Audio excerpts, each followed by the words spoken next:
Hello दोस्तों, आप सभी लोगों का हमारे चैनल में स्वागत है।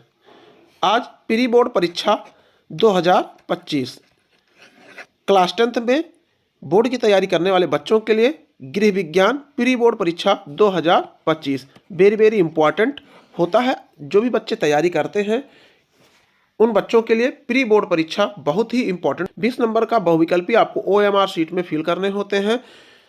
प्री बोर्ड परीक्षा देने से आपकी प्रैक्टिस हो जाती है कि कितना प्रतिशत हम ला सकते हैं, कितनी हमारी तैयारी है, यानी बोर्ड एग्जाम से पहले की परीक्षा। चलिए आइए प्रश्नों को देखते हैं। खंड का है आपका बहुविकल्पीय प्रश्न। पहला प्रश्न है, आदर्श पारिवारिक बजट माना जाता है ए घाटे का बजट, बी संतुलित बजट, सी बजट का बजट, डी दैनिक बजट। तो आप लोगों को बता दें, आदर्श पारिवारिक बजट के अंतर्गत आपका आता है संतुलित बजट। संतुलित बजट का मतलब होता है आय और व्यय दोनों को साथ में लेकर चलना, अर्थात पहले का आपका ऑप्शन नंबर बी बिल्कुल सही है। दूसरा प्रश्न है आपका, सर्वोत्तम पारिवारिक बजट किसे माना जाता है ए घाटे का बजट, बी बजट का बजट, सी संतुलित बजट, इनमें से कोई नहीं। तो आपको इसमें भी बता दें, जो सर्वोत्तम पारिवारिक बजट होता है वो भी आपका संतुलित बजट होता है, अर्थात आपका ऑप्शन नंबर सी यहाँ बिल्कुल सही है। ऑप्शन नंबर सी बिल्कुल सही है। प्यारे दोस्तों, यह वीडियो पूरा अंत तक देखें। आप सभी बच्चों के लिए जो बोर्ड परीक्षा बोर्ड एग्जाम 2025 की तैयारी कर रहे हैं गृह विज्ञान की, उन सभी बच्चों के लिए यह पेपर बहुत ही अनिवार्य है, बहुत ही अहम है। अगर आप चाहते हैं आपका रिजल्ट 90% से ऊपर आए तो यह वीडियो पूरा देखें और अंत तक देखें, धैर्य बना के रखें। ऐसे ही प्रश्न आपके बोर्ड एग्जाम में पूछे जाते हैं। तीसरा प्रश्न है, डेंगू रोग फैलता है ए दूषित जल से, बी दूषित वायु से, सी मच्छर के काटने से, डी उपयुक्त सभी के द्वारा। तो डेंगू रोग आपको बता दें, डेंगू रोग एक प्रकार का रोग होता है, डेंगू जो कि मच्छर के काटने से फैलता है। आप लोगों ने प्रचार भी सुना है, डेंगू रोग, डेंगू मलेरिया मच्छरों से फैलता है, बाकायदे टीवियों में प्रचार भी आता है, आपकी बुकों में भी लिखा है, अर्थात आपका ऑप्शन नंबर सी बिल्कुल सही है, यानी मच्छर के काटने से।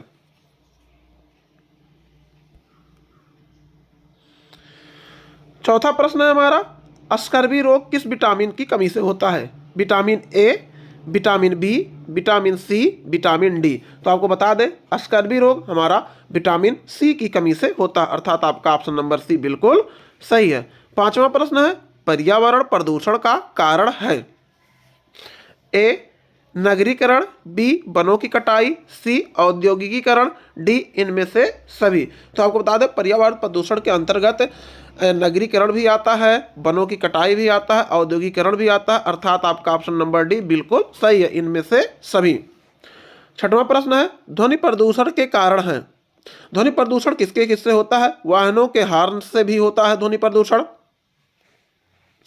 रसायन सायरन से भी होता है, सायरन से भी ध्वनि प्रदूषण होता है, और लाउड स्पीकर से भी ध्वनि प्रदूषण होता है, अर्थात डी ऑप्शन आपका दिया है इनमें से सभी, अर्थात डी वाला आपका बिल्कुल इसमें भी सही होने वाला है।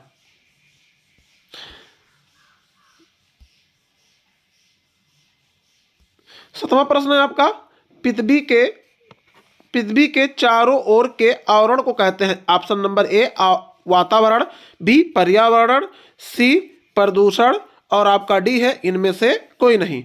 तो पृथ्वी के चारों ओर के वातावरण को ना तो वातावरण आवरण को ना तो वातावरण कहते हैं, ना तो पर्यावरण कहते हैं, ना तो प्रदूषण कहते हैं। कहते क्या है? वायुमंडल कहते हैं, वायुमंडल कहते हैं, जो कि पूरे चारों ऑप्शन में वायुमंडल कहीं लिखा नहीं है, अर्थात आपका ऑप्शन नंबर डी बिल्कुल सही है, इनमें से कोई नहीं।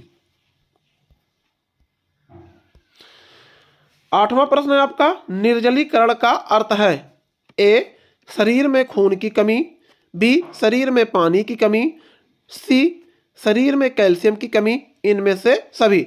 निर्जलीकरण का मतलब होता है कि यानी पानी की कमी। तो आपका ऑप्शन नंबर बी बिल्कुल सही है, ऑप्शन नंबर बी बिल्कुल सही है, शरीर में पानी की कमी। हमारा 9वां प्रश्न है, टाइफाइड रोग फैलता है ए सल्फोनेला टाइफी, बी क्लास्ट्रीडियम टेटिनी, सी एनाफिलीज, डी बेसिनल परटूसिस। तो आपको बता दें आपका टाइफाइड फैलता है, ऑप्शन नंबर ए यानी साल्मोनेला टाइफी से। 10वां प्रश्न है, वर्षा का जल होता है ए शुद्ध, बी अशुद्ध, सी लवण युक्त, डी कुछ नहीं। तो आपको बता दें वर्षा का जल एकदम शुद्ध होता है। कब तक शुद्ध होता है? जब तक वह जमीन पर नहीं पड़ता है, अर्थात आपका ऑप्शन नंबर ए बिल्कुल सही है।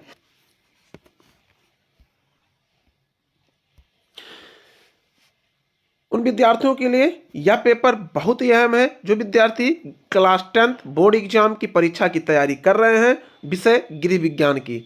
उन बच्चों के लिए यह पेपर बहुत ही अनिवार्य है, बहुत ही इंपॉर्टेंट है। इस पेपर से आप प्रैक्टिस कर सकते हैं और यह पेपर और यह वीडियो पूरा अंत तक देखें और हमें कमेंट करके जरूर बताएं। H2O का तात्पर्य है, यानी H2O किसका सूत्र होता है? आप लोगों को पहले से पता होगा, H2O पानी का सूत्र होता है, अर्थात हमारा ऑप्शन नंबर बी बिल्कुल सही है, यानी पानी। 12वां प्रश्न है, एक गिलास का दाम 15 रुपए है तो 4 गिलास का दाम क्या होगा? ऐसा लिख सकते हैं, ऐसा आप लगा सकते हैं। एक गिलास का दाम, एक गिलास का दाम कै रुपया है भैया? 15 रुपए है। एक मिनट यहां हम लिख देते हैं।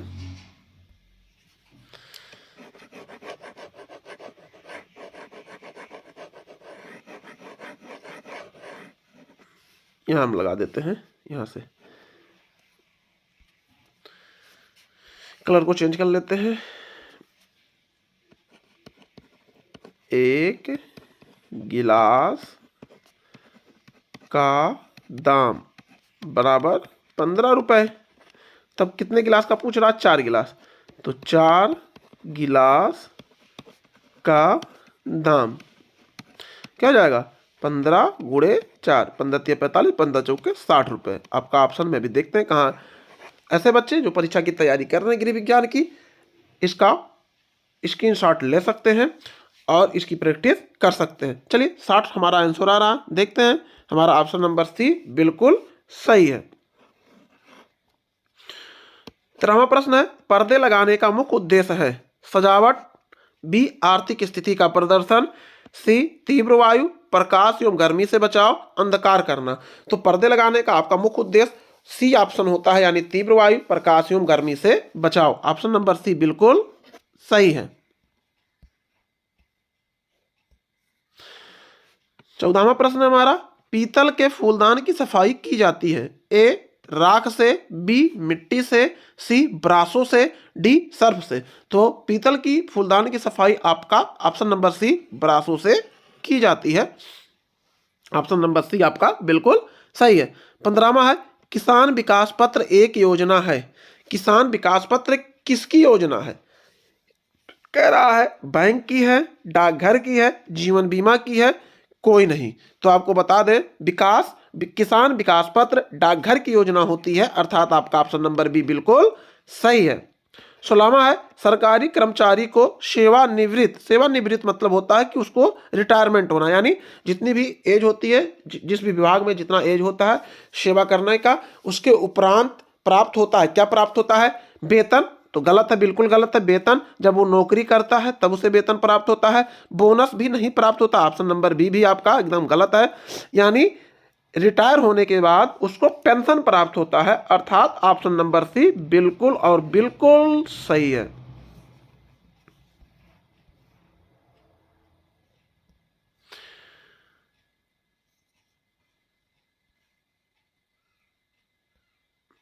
आपका 17 नंबर का प्रश्न है, कौन सी पारिवारिक बजट की मुख्य मद में नहीं आता है? नहीं आता है, पारिवारिक बजट में नहीं आता है।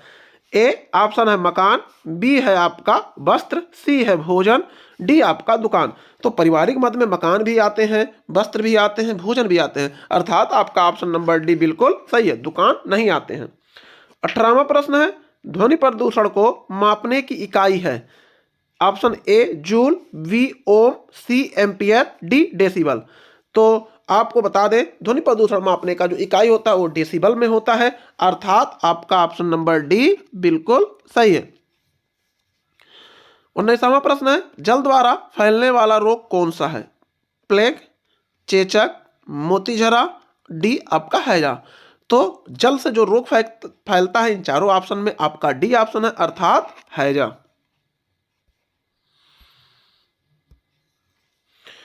20वां नंबर है और बहुविकल्पीय का आखिरी प्रश्न है। तो ऐसे बच्चे जो गृह विज्ञान परीक्षा की तैयारी कर रहे हैं बोर्ड एग्जाम 2025 को लेकर, वह बच्चे यह वीडियो पूरा अंत तक देखें और कमेंट जरूर करें।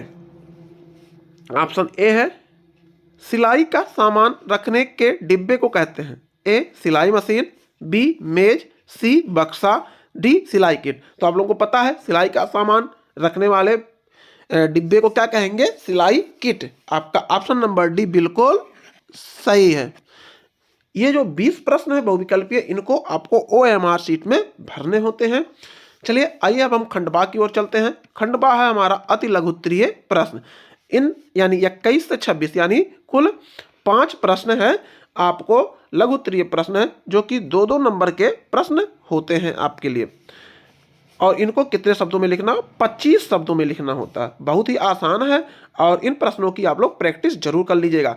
आप अगर कमेंट करेंगे तो इन प्रश्नों का लिखित PDF आपको उपलब्ध हो जाएगा। इन प्रश्नों का सभी प्रश्नों का उत्तर आपको अगले वीडियो में उपलब्ध हो जाएगा। आपको PDF भी उपलब्ध हो जाएगा। कमेंट करके जरूर हमें बताएं। पहला 21वां प्रश्न है, रोगी को स्पंज कराने के लाभ बताइए। 2 नंबर का प्रश्न होता है और 25 शब्दों में इसको लिखना होता है। वेरी वेरी इंपॉर्टेंट सभी हैं।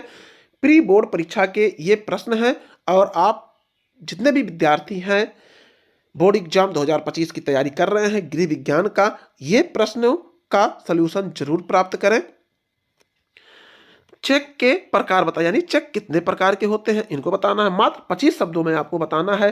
ध्वनि प्रदूषण किसे कहते हैं। 24वां प्रश्न है, भोजन विषाक्तता के कारण लिखिए। 25वां प्रश्न है, आदर्श कुआं किसे कहते हैं। 26वां प्रश्न है, बचत की परिभाषा लिखिए। यानी 6 प्रश्न हैं आपके, 6 प्रश्न हैं, 6 2-2 नंबर के हैं, अर्थात 12 नंबर के अति लघुत्तरीय प्रश्न पूछे जाते हैं। इन प्रश्नों को आप स्क्रीनशॉट लेकर इन प्रश्नों का जवाब यानी उत्तर आप सभी लोग जरूर लिखें और आप चाहेंगे आप कमेंट कर दीजिएगा, कमेंट जरूर कीजिएगा। आप सभी बच्चों को इन सभी प्रश्नों का उत्तर निःशुल्क PDF में उपलब्ध हो जाएगा।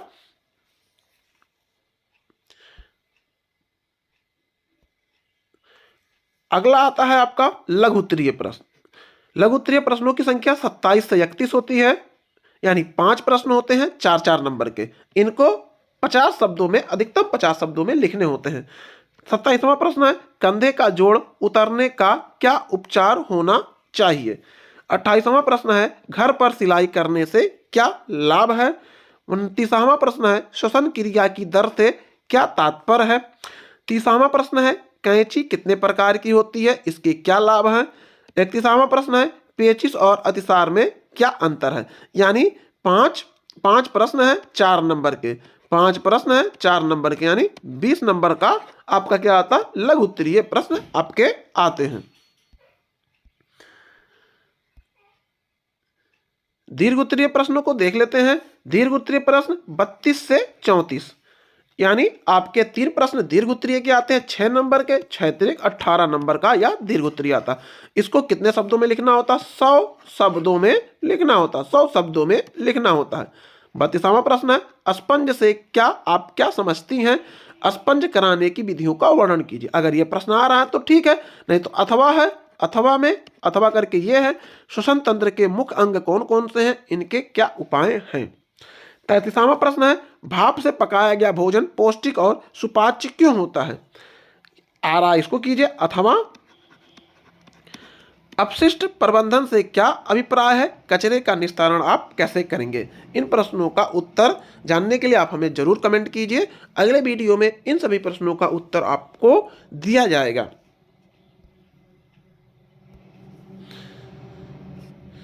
34वां प्रश्न है, रोगी का आहार तैयार करते समय किन किन बातों का ध्यान देना आवश्यक होता है, विस्तृत व्याख्या कीजिए। अगर ये आ रहा है तो इसको कीजिए। अथवा में आपको प्रश्न मिलेगा, भोजन पकाने के मुख्य उद्देश्य क्या हैं, भोजन पकाते समय आप किन किन बातों का ध्यान रखेंगे। इस तरीके से आपके प्रश्नों की संख्या कुल 34 होती है।